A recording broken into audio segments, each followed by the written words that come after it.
लाली पूरा दिन बड़ी मेहनत से काम करती और वो लकड़बग्घा पेड़ की छांव में आराम करता।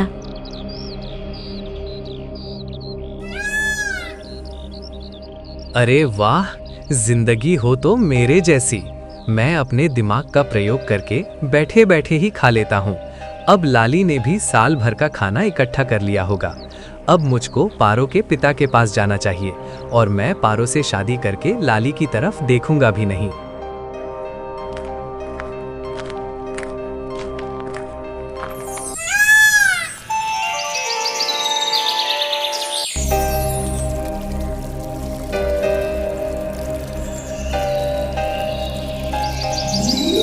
जंगल में एक भोलू नाम का लकड़बग्घा रहता था जो इधर उधर घूमता रहता और सारा दिन आलस में सोता रहता था।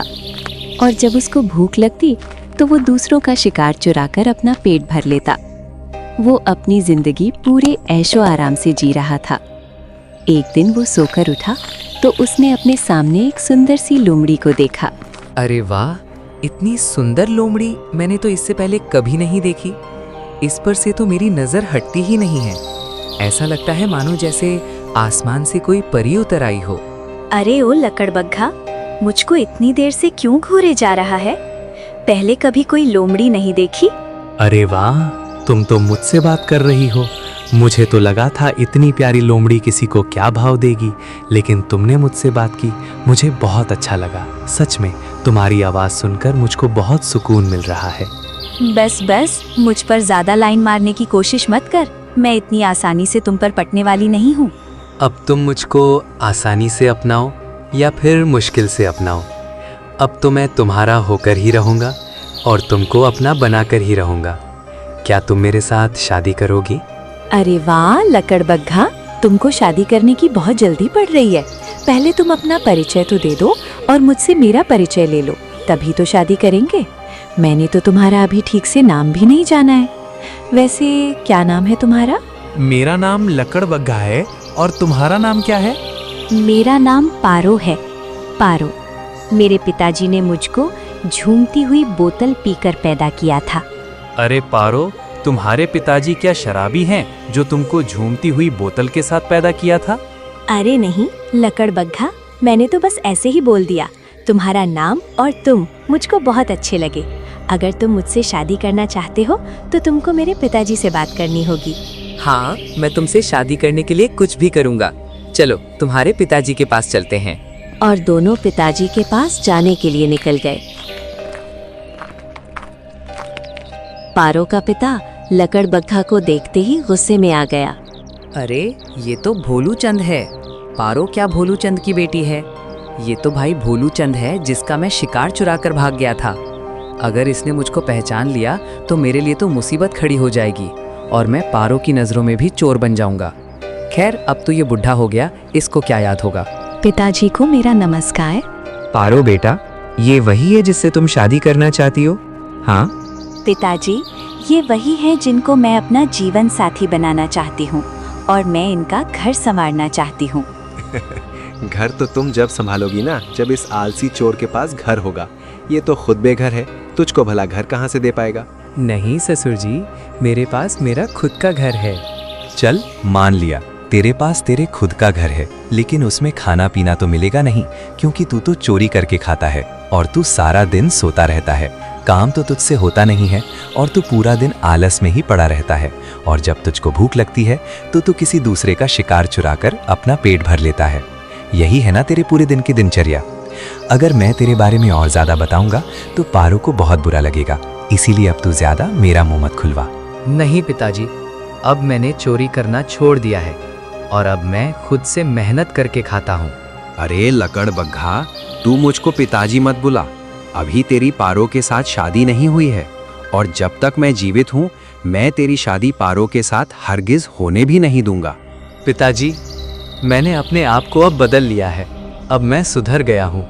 अगर आपने मेरी पारो के साथ शादी नहीं की तो मैं अपनी जान दे दूंगा। हाँ पिताजी, लकड़बग्घा बिल्कुल ठीक बोल रहा है। ये अब सुधर चुका है। अब वो पहले जैसा आलसी नहीं रहा। ठीक है, तो मैं तुमको सुधरने का एक मौका देता हूँ। लेकिन तुमको मेरी बेटी से शादी करने से पहले उसके लिए 1 साल तक खाने का प्रबंध करना होगा। अगर तुम इतना खाना इकट्ठा कर पाओ तभी मैं तुमसे अपनी बेटी की शादी कर पाऊंगा।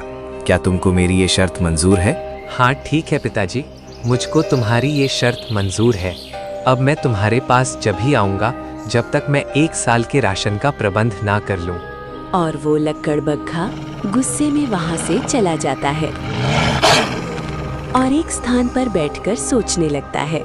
अरे यार, मैं उस भोलू चंद से साल भर का राशन इकट्ठा करने का वचन तो दे दिया, लेकिन मुझसे तो ये होगा नहीं। अब मुझको कुछ ना कुछ जुगाड़ लगाना होगा। तभी उसने लाली को आते हुए देखा। अरे वाह, अब तो मुझको राशन इकट्ठा करने की आवश्यकता ही नहीं है। मैं अपनी बुद्धि का प्रयोग करके इस लाली से साल भर का राशन इकट्ठा करवाऊंगा। और वो चालाक लकड़बग्घा लाली के पास गया। अरे लाली बहन, कहाँ से आ रही हो? अरे तुमको मुझसे क्या, मैं कहीं से भी आ रही हूँ। फिर भी मैं तुमको बता ही देती हूँ, सर्दियाँ आने वाली हैं और मैं सर्दियों के लिए खाना इकट्ठा करने वाली हूँ। मैं खाना खोज कर आ रही हूँ। तुमको तो पता है सर्दियाँ 1 साल तक रहेंगी और मुझको पूरा साल का राशन इकट्ठा करना है। अरे लाली बहन रानी, काहे इतना परेशान होती हो? भला मेरे होते हुए तुमको राशन इकट्ठा करने की क्या जरूरत है? हम दोनों साथ मिलकर राशन इकट्ठा कर लेंगे। क्या मतलब है तुम्हारा? मतलब साफ है लाली बहन, अब तुम इतनी सर्दियों में भला अकेली कैसे रह पाओगी? तुम मेरे साथ शादी कर लो और हम दोनों हमेशा साथ रहेंगे और साथ ही खाना भी इकट्ठा करेंगे। क्या तुम मुझसे शादी करोगी? लकड़बग्घा की बात सुनकर लाली सोच में पड़ गई। हाँ, मुझको भी अकेला रहना पसंद नहीं है। मैं तुमसे शादी करने के लिए तैयार हूँ, लेकिन तुम मुझको कभी धोखा मत देना। अरे कैसी बातें करती हो मेरी जान? भला मैं अपनी पत्नी को कैसे धोखा दे सकता हूँ? तुमको मुझ पर भरोसा नहीं है तो तुम एक काम करना, तुम सर्दियों का खाना मेरे ही घर में इकट्ठा करना, फिर तुमको मुझ पर पूरा भरोसा हो जाएगा।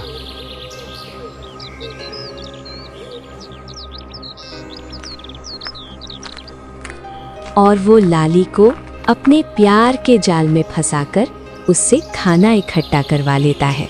हाँ, अब मुझको थोड़ा सा और खाना इकट्ठा करना है, फिर मेरा साल भर से भी अधिक खाने का प्रबंध हो जाएगा और फिर मैं लकड़बग्घा के साथ शादी कर लूँगी। और लकड़बग्घा मुझसे बहुत प्यार करता है, वो हमेशा मुझको खुश रखेगा। लाली पूरा दिन बड़ी मेहनत से काम करती और वो लकड़बग्घा पेड़ की छांव में आराम करता।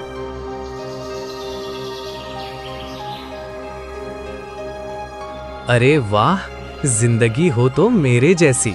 मैं अपने दिमाग का प्रयोग करके बैठे बैठे ही खा लेता हूँ।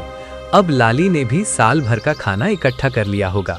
अब मुझको पारो के पिता के पास जाना चाहिए और मैं पारो से शादी करके लाली की तरफ देखूंगा भी नहीं।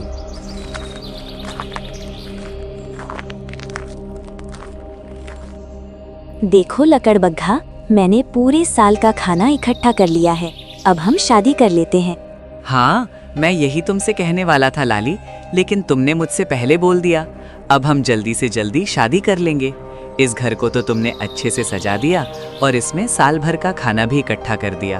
अब तुम अपने घर जाओ और तुम अपने घर को भी अच्छे से सजा लो। फिर मैं बारात लेकर तुम्हारे घर आऊँगा और तुमको डोली में बिठाकर अपने साथ इस घर में ले आऊँगा। हाँ, मैं इसी पल का तो बरसों से इंतजार कर रही थी कि कोई मेरा भी राजकुमार आए और मुझको डोली में बैठाकर अपने साथ ले जाए। हाँ, मैं जल्दी जाती हूँ और शादी की तैयारियाँ शुरू करती हूँ। और लाली वहां से चली जाती है।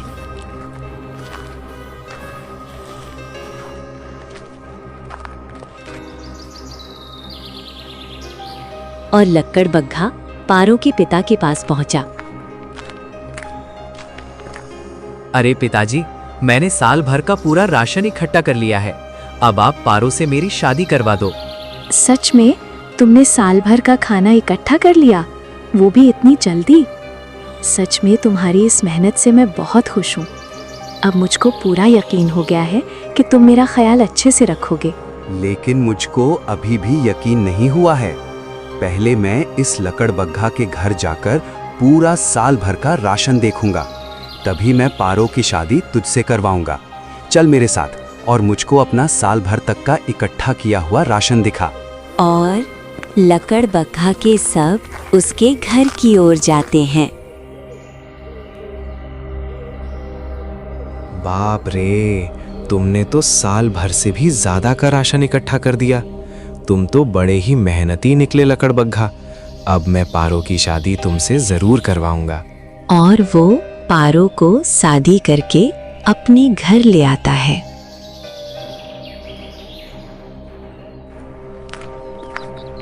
पारो, आज मैंने तुमको पा लिया और मैं तुमको पाकर बहुत खुश हूँ। तुम नहीं समझ सकती, आज मेरी खुशी का कोई ठिकाना नहीं है। हाँ, सच में मेरी आज तुमने भी ये साबित कर दिया कि प्यार में असंभव से भी असंभव काम किए जा सकते हैं। देखा तुमने, मेरे प्यार की खातिर अपने आलस को दूर कर दिया और तुमने साल भर से भी अधिक राशन इकट्ठा कर दिया। मुझको भी इतना मेहनती पति मिला है जिसे पाकर मैं भी बहुत खुश हूँ।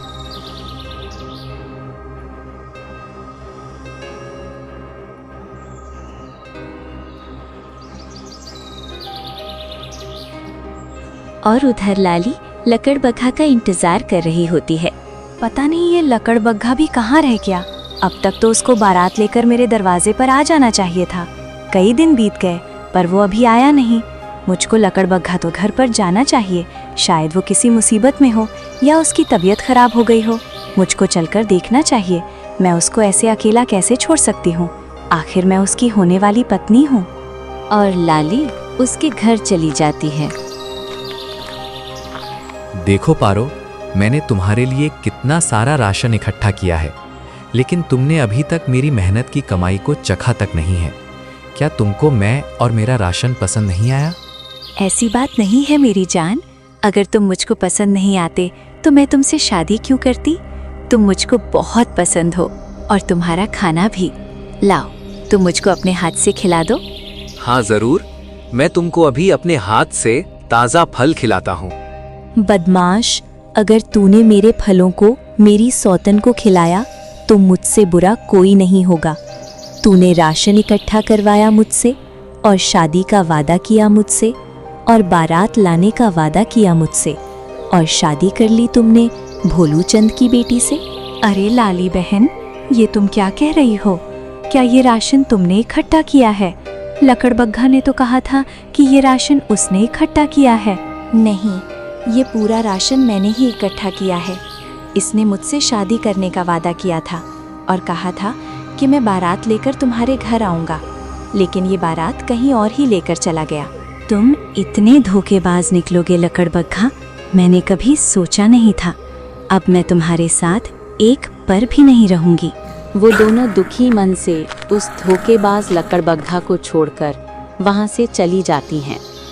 मैंने कभी सोचा नहीं था कि वो लकड़बग्घा मेरे साथ ऐसा करेगा। उसने मुझसे साल भर का राशन इकट्ठा करवा लिया और मेरे साथ इतना बड़ा विश्वासघात कर दिया। मैं उस गद्दार को इसका सबक ज़रूर सिखाऊंगी। लाली बहन, उसने ये सब मुझको अपना बनाने के लिए किया था।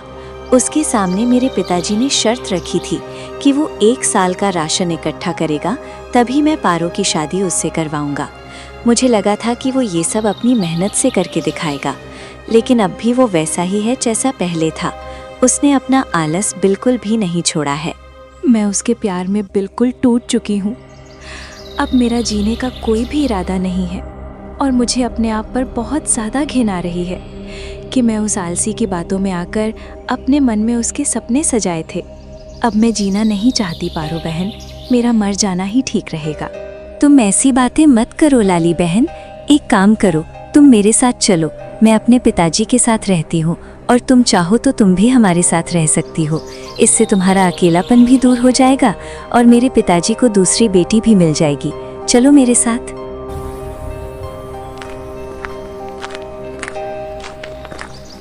अरे पारो बेटा, मैंने तो तुम्हारी शादी करके तुमको विदा किया था और तुम अकेले आ गई। दामाद जी को साथ क्यों नहीं लाई तुमको उनको भी साथ लेकर आना था। पिताजी, वो आपका दामाद 1 नंबर का आलसी निकला। उसने हमारे साथ बहुत बड़ा धोखा कर दिया। साफ साफ बताओ पारो बेटा, उसने तुम्हारे साथ क्या किया? पिताजी, जो आपने उसके सामने शर्त रखी थी कि उसको 1 साल तक का राशन इकट्ठा करना होगा। हाँ, रखी तो थी और उसने उस शर्त को पूरा भी किया था। नहीं किया था उसने उस शर्त को पूरा, बल्कि उसने उस शर्त को पूरा करवाने के लिए लाली को अपने प्यार के जाल में फंसाया और उसको शादी का लालच दिया और उससे 1 साल का राशन इकट्ठा करवा लिया। पारो, मैंने तो तुमसे पहले ही कहा था कि ये 1 नंबर का आलसी है, पर तुमने ही तो कहा था कि उसको सुधरने का एक मौका दो। कोई बात नहीं है पिताजी, अच्छा हुआ लाली ने समय पर आकर मुझको सब सच बता दिया, वरना हमेशा मुझको उस आलसी के साथ रहना पड़ता। एक बात और पिताजी, आज से लाली दीदी भी हमारे साथ ही रहेगी और तुम लाली दीदी को उतना ही प्यार दोगे जितना मुझको देते हो। हाँ बेटा, मैं तुम दोनों को बराबर प्यार दूंगा और तुम दोनों की शादी इतनी धूमधाम से करूंगा कि वो आलसी लकड़बग्घा जंगल में चक्कर खाता हुआ नजर आएगा। तुम देखना, मैं तुम्हारे लिए इतना मेहनती और होनहार दूल्हा ढूंढ कर लाऊंगा, उसके जैसा होनहार पूरे जंगल में नहीं होगा। अरे यार, उस लाली को भी अभी आना था। उसने मेरी सुहाग रात भी नहीं होने दी। अच्छा भला उसको अपने हाथों से फल खिलाने वाला था, पता नहीं कम वक्त कहाँ से आ गई। लगता है मेरे आलस की वजह से मुझको अकेला ही रहना पड़ेगा।